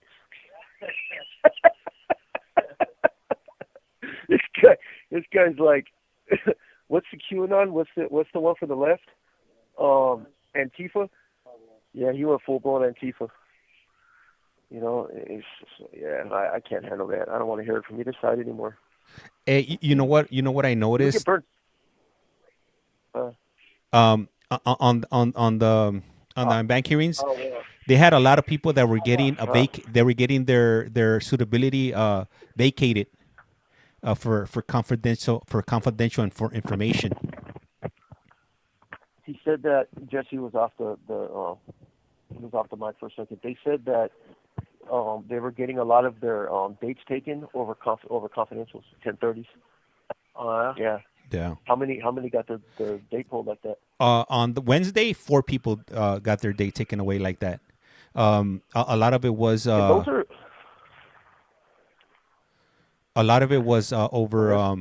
what is it? When you guys don't pay the restitution avoidance. Yeah, circumventing restitution. Yeah, people, they're dinging the hell out of people for that. Yeah. So did you hear anybody get it for putting money on their own books, like people that had paid the restitution, shopping for other people? I don't think so. The only one that a lot of it was having the money put on other people's books, so they could get stuff. Oh yeah. Yeah. There was this one guy. Go ahead. There was this one guy that he was, I think he actually called in. The hearing was about him, and he called in. I was like, what the hell? This is a first. I was like, is he busted? But he said that he was MCRP. Oh, okay. Yeah. Oh, wow. Yeah, and then he was, cool. they were trying to vacate his suitability date. Well, because even if you go to MCRP, you're still technically incarcerated. So, and you qualify for, it could be for nonviolent, youth offenders. Like, he could have done a bunch of time. Esta llamada y su número de teléfono será controlada y grabada. But youth offenders, like, okay, so for instance, if this dude, right, he got sentenced to 20 years, but he was a youth offender. Yeah. He pulled 18. He pulled 18 of those years. Or somewhere, and then all of a sudden they give him a board date, like, you know what I'm saying? Yeah. And he's like, wait a minute here, I'm in MCRP, I'm already halfway home. Well, you still got that coming. We're giving you a board date. You can be released right now. Yep. And not only that, we're pulling your date. Yeah. It's like, wait, what the hell? Like, I'm already, like, I'm calling from a payphone. Yeah. I found the only payphone left. I'm sending you smoke signals in. This is how you guys are going to do it? I'm here. Yeah. I'm out front. Yeah, I'm out front waving signs. I'm like the guy at the new housing development with the spinning arrow. You know, the guy on the side of the street at the stoplight that's directing you to the new restaurant. The thing is that so when you go to NCRP, like he has to finish doing his time, but if the board Le queda un restante de 60 segundos. releases him, finds him suitable while he's still there, well, guess what? His time's done. He can walk right out that door. Hey, so a lot of these guys were getting chopped down for circumventing, huh? Yeah, a lot of them were like the first four, and also the following day on Wednesday was the same thing too. They were having those the hearings to vacate or the motion to vacate their suitability dates. Wow, so it's 2 days in a row. Mm-hmm. Yeah, it was so. Yeah, it's crazy. Go ahead. Go ahead. I'm gonna cut off right now. No, I was gonna say it's crazy that they're doing that because they're taking the restitution off everybody's books now. Mm-hmm. You know. You know I'll what? Give you a call back right now, James. Okay, all right, for sure. It's gonna hang up. Yeah, for sure. All right. So, 20 Moonshine. You put what's that? I'm not sure what you're referring to. And then let me see. Somebody put that was a couple for extortion. Yup. Let me see. I give them all your channel name. Hey, thank you, Southside. Really appreciate that. We're trying to get to that. We're trying to hit 5K on YT, and then we're trying to get to 20K on TT. So every bit helps. One of you could make that difference. Let me see here. This call is now being recorded. Es Global Telling. Usted tiene una llamada prepagada de David Lopez.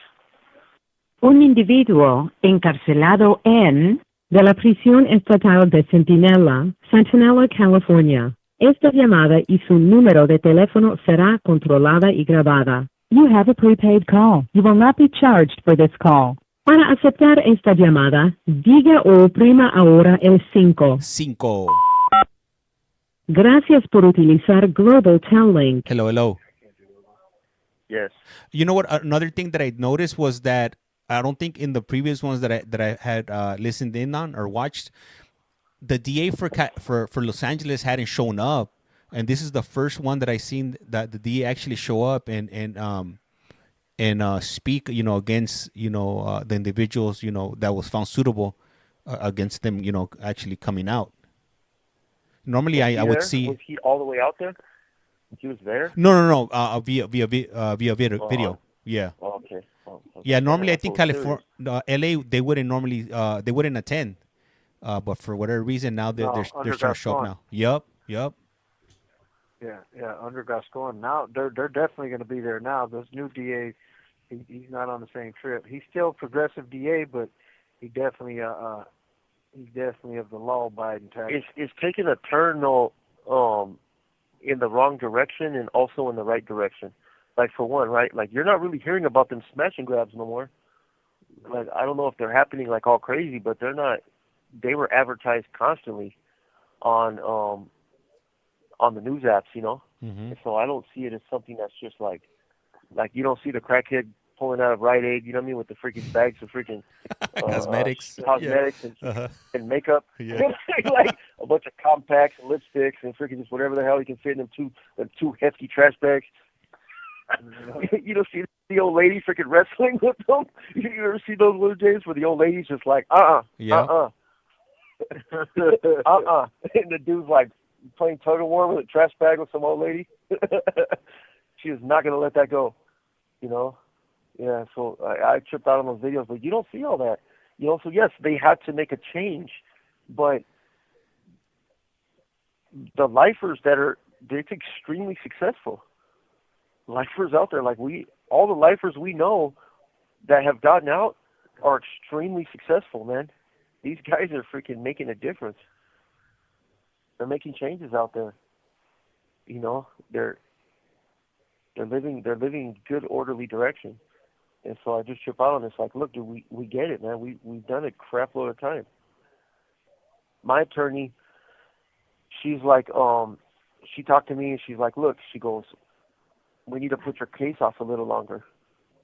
And I was like, well, what's up? She goes, well, really, you haven't been down that long. And I'm thinking, damn, I've been down a freaking minute. She's like, well, 15 years in the grand scheme of things doesn't. Esta llamada y su número de teléfono será controlada y grabada. She's like, well, like 17 years. Now we're talking, we could do something with that, And I'm not getting out in 2 years anyway. Like, I know that, So I don't mind putting my case off for a couple more years. It's not something that I'm too concerned about, I mean, let's go 3. Let's shoot for 18. Hey, David, and I got a question from Omar right here on TT, and he's asking, do you know how long they've been down in prison? If you don't mind asking, so would you guys mind sharing how long you guys have been in prison at this point now? Jesse? Yeah, this is Jesse. I've been in prison for 24 years, and David's been in prison for almost 15 years. Yep. I'm hoping that this will be my last full year in prison. I'm hoping to be home, by summer of next year, God willing. But, I was originally sentenced to life without the possibility of parole. I went back to court in 2009. No, I went back to the county. I got my conviction got overturned, and I went back to the county jail system, and I elected to represent myself. I was sentenced to life without the possibility of parole the first time, and then I went back. I elected to represent myself in pro per, which is my constitutional right, and I ended up getting a lesser offense, which was 25 to life, 15 for the crime, 15 to life for the crime, and 10 for the weapon enhancement. And because I was under the old law, David got 25 to life for the weapon enhancement because he's under the new law, the newer law. But I came back up to prison with the indeterminate sentence, but definitely doing a lot better than life without the possibility of parole. And I've been here, almost 24 years, and I should be going back to board at the end of this year, and hopefully I'll be found suitable. Hopefully the commissioners will determine that I deserve another chance to, or not necessarily deserve, but they feel that I've earned another chance to go to society and, show society that I'm worthy of their trust again. And hopefully this next year, summertime next year, I should be able to be out there and, living, starting my life. Yeah, I've been in for almost 15. On this number, I came in 2000. I was in year 2000, which is started 25 years ago. I came in and I was doing short time, spent a lot of time in the shoe and just running them up for a while. But I ended up discharging my P number in 2009, and then I committed a 187 in 2010, and I've been down ever since. I got sentenced to 40 years to life. I got 2 life sentences technically. Jesse got 1. We got the same charge, but the sentencing is different, because of when he got his time and I got mine. So I got 15 to life for second degree, 187, and I got 25 to life consecutive, which means I have to do that time after the 15 to life is over. 25 to life starts. So I'll be starting my 25 to life this year. And then that's it. I got opportunities to go to court. I'm in court right now, and I have an opportunity for them to remove that gun enhancement. But it's an uphill battle, with the climate right now, the political climate. It's not easy. So I got to do, I got to keep my head positive. Things are different in prison. They're educating us now. We're both in college. We're both going to be starting San Diego State University. We have it here, the bachelor's program. We'll be starting that in the fall. So things are looking up, man. I go to board, I qualify because I'm 43 years old. So I go to board in 2031 when I'm 50 years old. I'll be in for 21 years, and I'll be 50, so I qualify. So that's 6 years away. Damn, that's a stretch. And right now that you said that the first time you went to prison was in 2001. That was right around the time that I caught my first case. So I haven't been in the system, for over 25 years now. Damn, or 24 years. Yeah. Yeah, well, I came in 2000. Jesse came in 2001. But he's been in here straight since then. I got out. Well, straight-ish, we'll say. Yeah. And But yeah, so I got out. You know, I had an opportunity. The thing is, look, I didn't take it seriously. When I came in, it was like a rite of passage. You know, I was a young gang member, so I was in here with the homies. I was just posted. I felt like I was. It was a natural progression. I was in the juvenile system. I went in like 14, 15 years old, probably about, I think, close to 15. And you know, I stayed in the juvenile system for several years. So when I came to prison, I was 18 years old. So I mean, I didn't learn much. You know, I wanted to put in work when I was real young. You know, I spent my first time in the hole when I was like 19, 20, 21. I was in the hole most of that time. When they gave me my indeterminate shoe, the shoe, you know, for the viewers, I don't know what the shoe is. Those were the security housing units, which was long-term stay in the hole. Those of us that were like really, really involved with threats to the institution security, they kept us in the shoe indeterminately, which means there was no determined date for us to ever leave the hole. So we kind of just kicked our feet up and got comfortable. It's a very hard time being back there. So it's hard to explain though, you know, because when you're there, you know, it's what it is. Like, I didn't dwell on the fact that I was in the hole that long. I kind of just went with the flow of things, you know, fell into a rhythm.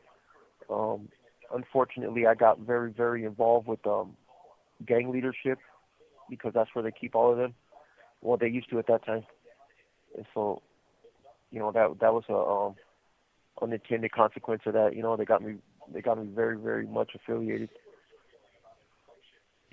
That was that, you know.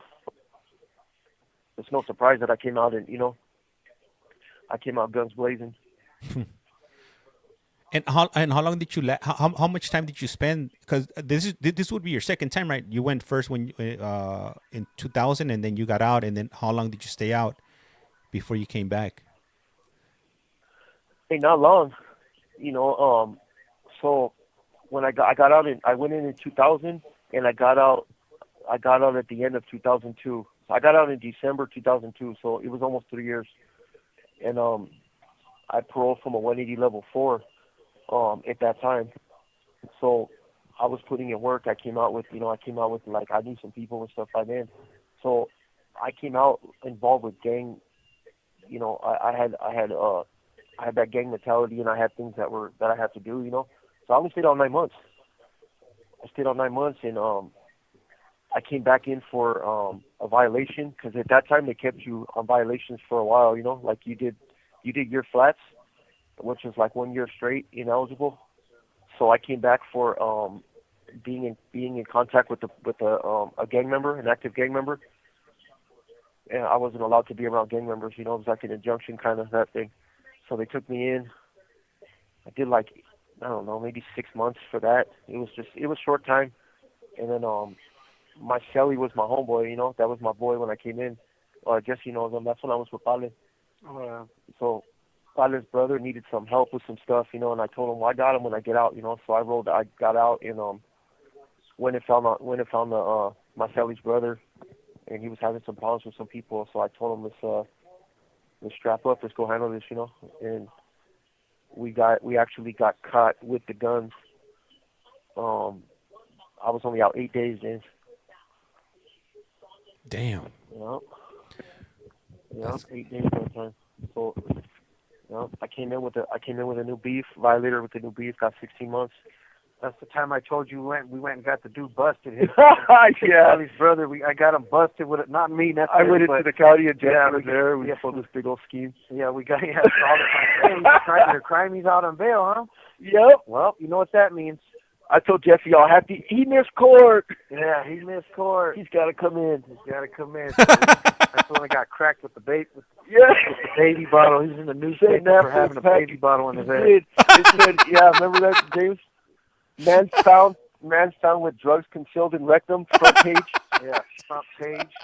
Man's found with candy baby bottle. It was like a candy. It was like, man. Like, yeah, he pulled a freaking like, why you put a bottle? You know what I mean? Like, what kind of freaking sick freak? That was doing as though. That was doing as. Yeah, like what the hell? What kind of shit were you guys doing with this guy before he came in? Like really, they found him with a bottle up his ass. What's the matter with you guys? There's nothing graceful about that. Horrible. Horrible. It was a flat surface too. Like, serious? And it was horrible too, because when he came in there, he almost died while he was in there. With he had ruptured. No, he had kidney stone. No, something happened to him. I forget what happened to him. He Was had it his something. appendix? With stones, kidney stones, kidney stones. Okay. or appendix. It might have been appendix ruptured. I forget, but whatever it was, they said that if he would have waited too much longer, he could have died. Yeah, so it's like I don't think it was stones. I think it was a ruptured appendix. Yeah. Yeah, he shoved a soap dish up his ass. Yeah. Yeah, it was all bad. And it was funny too because he's like, "Oh man, my back," and I'm like, "Fool, if you're doing this just to get out of exercise, dog, get your ass out there." And he did. He went out to the hospital. Yeah, and he went to the outside hospital and he was tore up. I was like, I feel bad for him. You had already caught the chain too on by the time he got sick. Yeah. Yeah, he hit. So when David was gone already, and I'm feeling bad. Like, damn, we got this dude busted, and he's almost gonna die. Yeah. We're like, yeah, it was freaking. I went back upstate again, and I had like a 3-month average. Because that time I got. Le queda un restante de 60 segundos. I picked up an indeterminate shoe for it was a conspiracy to commit a 187 on behalf of a prison gang, And so yeah, some dude got it pretty bad, So I got in trouble for calling that. And it was all bad, So I ended up getting an indeterminate shoe for that. Got out. That was in 2006. Came out, ran amok. They pulled me on a parole sweep again. So yeah, 90 days. Went back in for another year, got out. Went back in for another year, got out, and then picked up life. Yep. And that's how she all wrote. For what? You know what I mean? Yeah. Yep. I'm gonna give you a call back. All right, for sure. All right. So this is David and Jesse. They should be calling us back in the next moment or two. Once they do, we'll go ahead and continue. If you guys got any questions for them, I'll be more than happy to ask them any questions you guys might be having for them. So just go ahead and drop them in the chat. And luckily, these calls are free now because back in the day, they used to cost an arm and a leg. And if you're wondering if those phones right behind me work, they do work.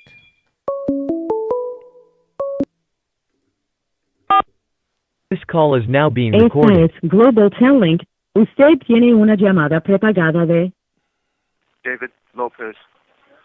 un individuo encarcelado de la prisión estatal de Centinela, California. Esta llamada y su número de teléfono será controlada y grabada. You have a prepaid call. You will not be charged for this call. Para aceptar esta llamada, diga o oprima ahora el 5. 5.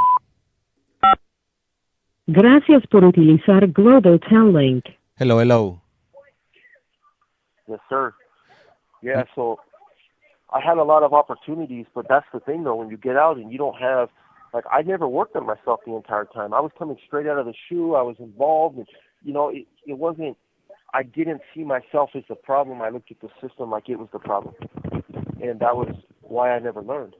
I didn't come in here to correct my behavior. I came in here to do my time, come and see the homies. Like Jesse was already doing life at that time, so I come and spend time with the boy. Like I have guys in here that were like family to me, that were lifers, that the world would never see again.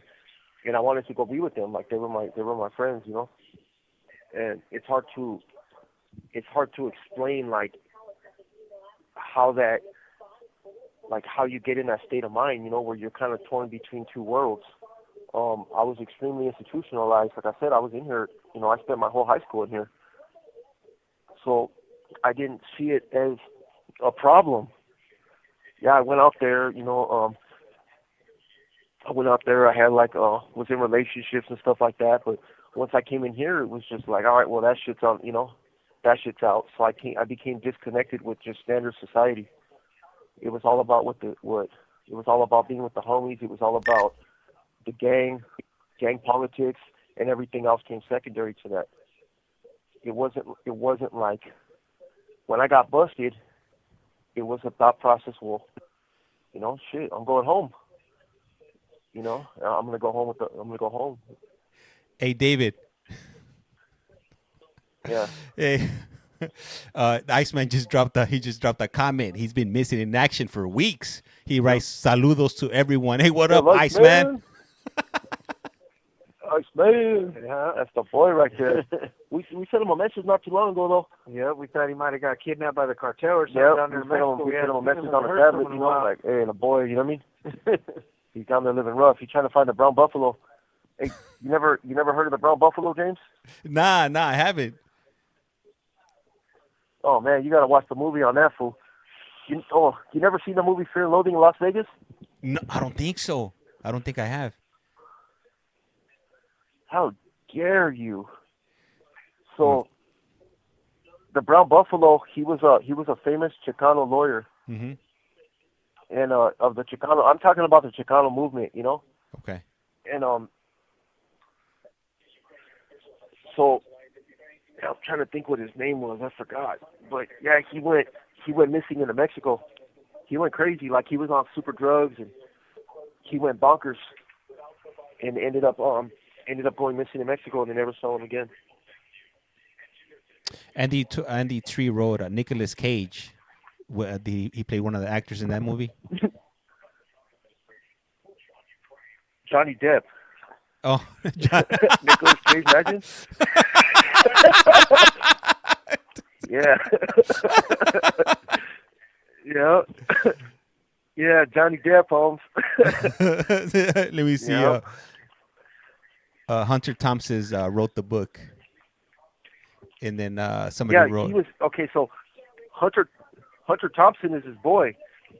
He was like the producer and all that. He's the one that wrote that Fear and Loathing in Las Vegas. What else? And then somebody wrote it was a crazy movie. I want to go check it out. It's on Netflix. There's no way it's not on Netflix. Like that shit was an experience. But that dude right there, he really existed. You can't see who is. I'll know his name the moment you. I'm trying to look right now because I took Chicano studies, and I'm trying to think, man, like, what the hell was that fool's name? It's right on the tip of my tongue right now. And remember the book too for the Chicano studies book, where it starts. It's the brown buffalo talking all crazy in a room full of people with a bunch of other attorneys. Yeah. With all the other people that are part of the Chicano movement. Yeah, that fool was just sitting there on mescaline. Yeah. having freaking, like, having sermons in court, and he became, like, super involved with it. And hey, it was a pretty crazy movie. But that whole movie was based on, like, him going out with that author to that book, and them going to Vegas and just freaking tripping out over there. Yeah, it was crazy. Dr. Gonzo and let me see, Raul Duke. No. Nah. No. Okay. I'll know it the moment you say it though. No, I'm talking about the brown buffalo. Like, yeah. That was his nickname. Oh, okay. Yeah, it's just say Mexican civil rights attorney or Chicano civil rights attorney. Yeah, Chicano. Yeah, Chicano. He was a hardcore Chicano. Chicano civil rights attorney. Yep, brown buffalo. Huerta. No, that's Dolores Huerta. that's the chick for. We're getting closer. Talk coming back. Cesar Chavez. No, he wasn't a Chicano. Brown buffalo. Let me check. Also known as the brown. We need help, viewers out there. We're trying to. This is serious business right here. Like, this guy is missing in Mexico. El Iceman went to go find him. He wasn't out of luck. You know what I'm saying? Like, this is an active investigation. Esta llamada y su número de teléfono será controlada y grabada. Let me see here. Oscar? Was it Oscar Zeta Acosta? Yes. That's him. That's him. Oscar Acosta. Oscar Acosta. That's the brown buffalo. Hey, if you ever see anything on that fool, like any documentaries on that fool is nuts. Yep. That fool had a crazy life, but he was super smart too. But he just went, man. Yeah. That's him. Oscar Acosta, aka the brown buffalo. I'll have to check that out today. Yep. Yeah, trip out on that. If you see Fear and Loathing Las Vegas, the attorney is Oscar Acosta. That's the guy Matter of fact, is that him in that part? You never seen it, huh, Jess? I think he was. No, it's just somebody acting like him. It was I think But I can see that fool. Benicio del Toro. No way. Yeah, that's what it says. He was the attorney. That, freaking man. I think it was. Let me double check. Wow. That's the fool from Sicario. Oh yeah. It's like no, it's not my favorite movie, but it's definitely like one of my top 6. Yeah, so it was Johnny Depp, Benicio del Toro, and Raul Duke and Dr. Gonzo that were in that movie.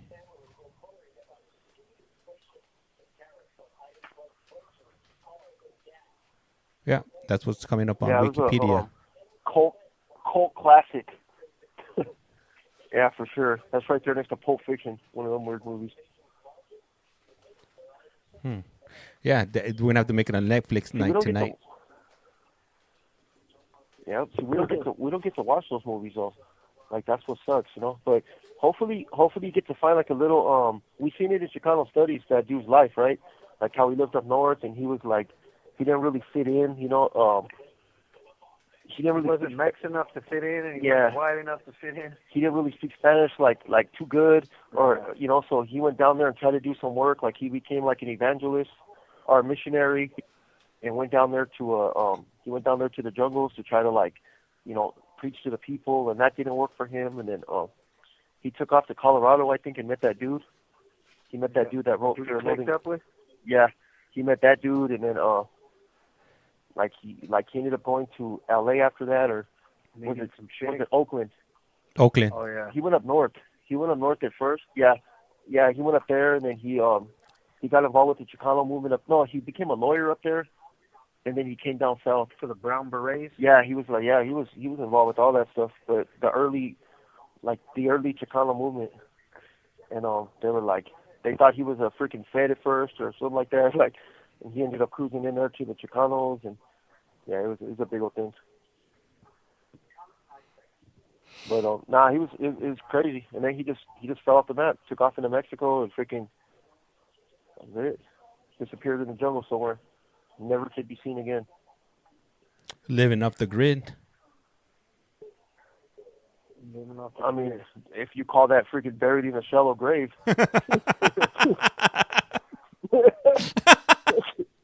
Pretty off the grid. Off the grid to me. Yeah, that's way off the grid. Yeah, it's definitely under the grid. I'll tell you that. Yeah, who knows what he got himself into, you know? Hey, go ahead. James, and so you get the schedule. You get the schedule for them in bond hearings, or how do you listen? You get to sit in on them a lot, or how does that work? Well, I've been jumping on them ever since Pablo went on, because I didn't know anything about the unbanked hearings until you guys mentioned them to me. So that's when I started listening in on them. I think his was the first one that I sat in on. So what I do is every month I'll put a little note on my web browser of any hearings that I want to go to. So for next month, I don't think they put the schedule yet for March. And then I try to remember. I think I missed the one in January, or I wasn't available in January, so I didn't do those. But I've been doing them ever since like last year. I think I don't know, like August, September, or whenever Pablo went in front of whenever they heard his case. I've been tuning into them. Oh, okay. Yeah. And they do them every month. Yeah, once a month. Yeah, Yeah. These last 2 months, February and January, it's been 2 days. They've been doing them. They did it 2 days back to back. Some months the dudes are doing so the dudes that are here, go ahead. Some months they'll do it 1 day. Some months they'll do 2 days. Oh, okay. Depending how many they have. Yeah. So there's 3 dudes right now, Jess, that got in bunk that are waiting to go, which is Ricky Black, Angel, and Robert. And then there's a couple dudes here. There's a couple dudes here that they got found suitable. Their hearing got upheld. Everything's good. It got affirmed, but then they changed that law for Top 57, where lifers, they said that they're battling milestone credits applied to lifers. So that's messed up, man. That's what's holding Pablo right now. I feel bad for them guys. Like Fabian, I don't really feel bad for. You know what I'm saying? Like I just don't. Like ever since I found out what he's here for, I just kind of got that coming. He's here for some foul shit. And like I said, I'm not here to judge nobody, but I mean, if I know, I'm not going to be like, yeah, go home, touch somebody. I'm not going to be all like, you know what I'm saying? I'm not going to be like that. Esta llamada y su número de teléfono será controlada y grabada. Yep, sniffing swings and go back out there sniffing swings, bicycle seats, do what you do. But Pablo, okay, so what they did was they gave him a date, they affirmed it, he got found suitable, and then they put a freaking injunction, which is a hold because of there's a battle right now where the district attorney's office is fighting California letting lifers out because they got their date pushed closer for good time credits. And so now everybody that got found suitable, every single credit they got that pushed their date forward, they got to do. So Pablo got about 8 months. He's shorter. I got years, I think. No, I'm saying, but at that time he gets out in June. Yeah, but, yeah. Yeah, but at that time he had like 8 months to do or 6 months to do. I got like freaking 2 years of milestone credits, probably more. Yeah, I got all kinds of time off for those. You know what? And it is interesting that you bring that up because there was a case from some dude that he was sentenced to 15 years to life, and I think he got sentenced in 2014, I believe. And he hasn't even hit the 15-year mark. I was like, how is this dude? How is he? I was interested to see if they were gonna let him go, but they ended up sending him up to a rescission hearing, I think like in June or something. So I was wondering if they were gonna let him out immediately if they found him, if they approved his release. Le queda un restante de 60 segundos. See, what they should be doing though is sending these dudes to MCRPs. They're done. They're found suitable. They're there's no reason why they should be here anymore. They should be found suitable for parole. They're gone. They got a date. Yeah. Clear out the bed. Send them to the MCRP program. When they're done there, send them to transitional housing. Yep, that's it. Or that could be their transitional housing shit. Yep. Then it'll save them money from having to foot the bill for transitional housing after that. Yeah. You got another call, James? Yeah. Well, we got one more. Yep. All right. Your call back. All right. And for anybody interested in listening to the court hearings today, right now, obviously, I'm on these phone calls, so I'm not able to do it.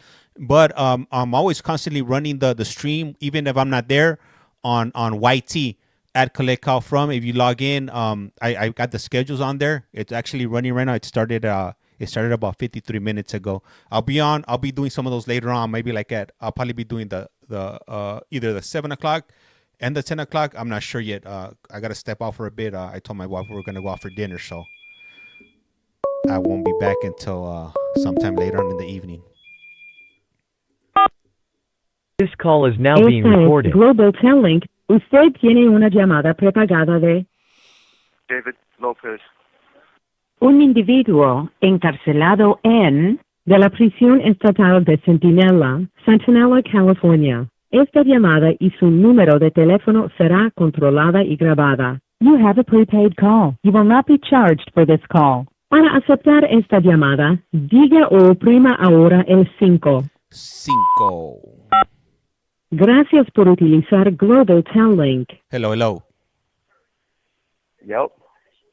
Cracker, we got any other questions on here? Any questions, concerns? Not right now, but we probably have some questions from before that I didn't get to, but let me go ahead and read them off now. We had a comment from PJ Lee, and they wrote send love and prayers to them. Oh, much love. Yeah, cool. Thank you. We appreciate you. We had a question from somebody with hearts in their names, and it says, do they make food in their cell? We do. We make great food in the cell. Master chefing. Yeah, we do a lot of rice bowls, burritos. But Jesse, he goes hard, man. He makes ceviche, tostada, tamales, mole. mole, Yeah, we you go. name it, I'm in. Yep. That's what I do. Right now, I'm hooked on peanut butter apples. Like I'm serious, they are so delicious. Peanut butter apples.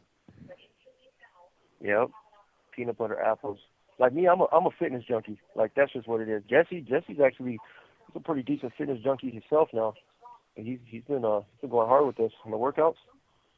And I like to do like good fitness. You know what I mean? Like I like to go out there. We do burpees sometimes. You know, if we need to get some like quick hit workouts. But we do shit that we read in the magazines and stuff like that. You know. I can rival. I can guarantee you, I can rival probably, with the exception of a Navy SEAL. I would give most workout junkies a run for their money. There's, and I'm at 43 too. I'm in the best shape of my life. You know what? Them triathlons, they'll get me too. Those are the dudes that swim across the. Esta llamada y su número de teléfono será controlada y grabada. Go ahead. What happened? What's going on with his vato, Jesse? We lost our vato, James. I don't know if even the viewers can hear us. Hey, sorry, What's my, up? my lady just walked in. Hey, I gotta get going. She told me she was gonna leave without me All right. if I didn't cut the call. So I told her I was gonna take her out today. So No, that's cool. yeah. No, we send ours to everybody, man. All of our viewers, man. Everybody that spent this time, the people that come on after, man. Like you guys, everybody is a part of this Collect Call family. Yep. You guys take care of yourselves, man. You have to enjoy your weekend. Thank all you guys for being here and supporting the show, supporting the channel. Tell your friends about it. Keep subscribing. Yep. Big shout out again to If you guys need Brooklyn. anything in particular from us, we right here. Yep. All right, Hard James. Rock Hotel. James, you get it in. Don't let baby fire on you. We don't want no problems. Yep. Me neither. Say it, James. Life's like a box of chocolates. Hey, life's like a candle. Once you blow it out, it's lights out. And with that, Oh, we're out. Rato. All right, guys, I gotta go ahead and cut it. I'll see you guys later. Let me see here. Let me see.